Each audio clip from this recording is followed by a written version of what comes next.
Right, so earlier we were talking about a possible steady flow of vaccines coming into the country with the Director General of the Health Department, but some frontline healthcare workers a little pessimistic about what South Africa can achieve here.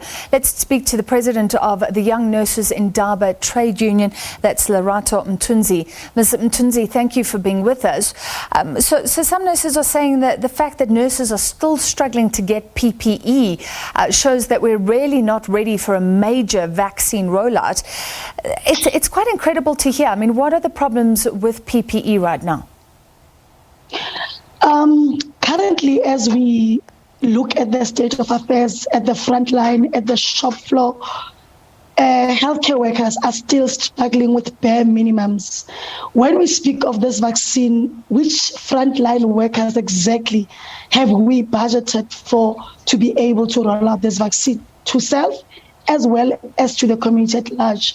We are just anticipating another poor failure in planning, in implementation from the Department of Health at large.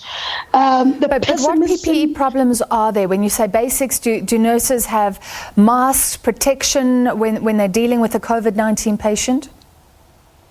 The approved mask is the N95 mask. We still have gross shortages of this. Hence, you will find that majority of our frontline workers are just working with mere surgical mask, which really cannot be used in the prevention of COVID-19.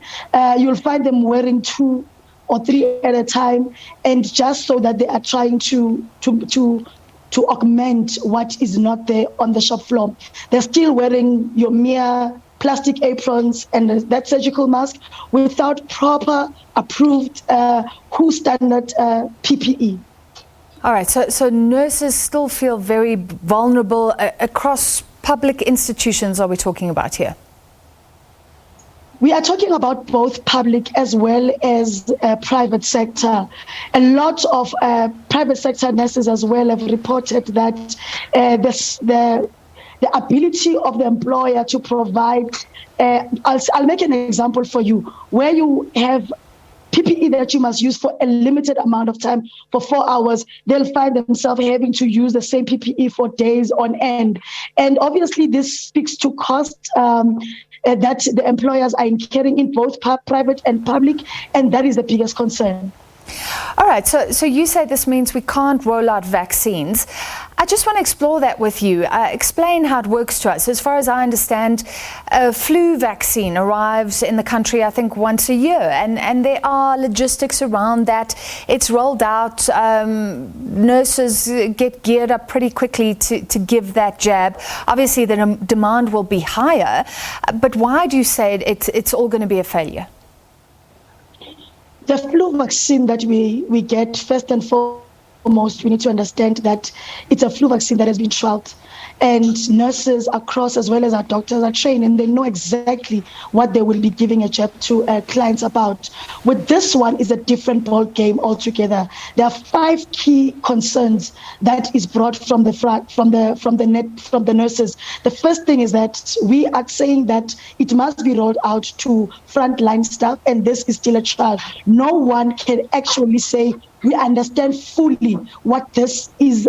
What is this about? No training, no development, no in-service has been given to the frontline staff. So even if when it has got to be rolled out down to the communities, we are unable to take this particular product and sell it fully because at the planning phase, we have not been able to capacitate and sign off our healthcare workers competent on this particular vaccine. The same mistake we did when COVID-19 came on, we never educated them on this pathology. Okay, Ms. Mthunzi, we're running out of time. Please explain this. How difficult is it to learn how to give a jab? If somebody comes in and they know how to do it, can't nurses be trained up very quickly within each institution?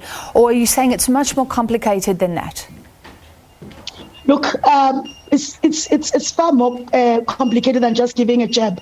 Remember, with every vaccine or every medication that you need to understand the pharmacokinetics and the pharmacodynamics of that particular drug. You at least need to understand how you're going to treat the side effects, if there are even adverse effects. So yes, you have to take some form of in-service, and those in-service, as you correctly say, can be done at the hospital setting, but that information has not been received. Our healthcare workers find themselves having to read in the internet, having to just go through what is said on social media to just learn about this particular vaccines. All right, so a lot of uncertainty and concerns about the vaccine rollout. Thank you for your time. That was the president of the Young Nurses Indaba Trade Union, Lerato Mthunzi.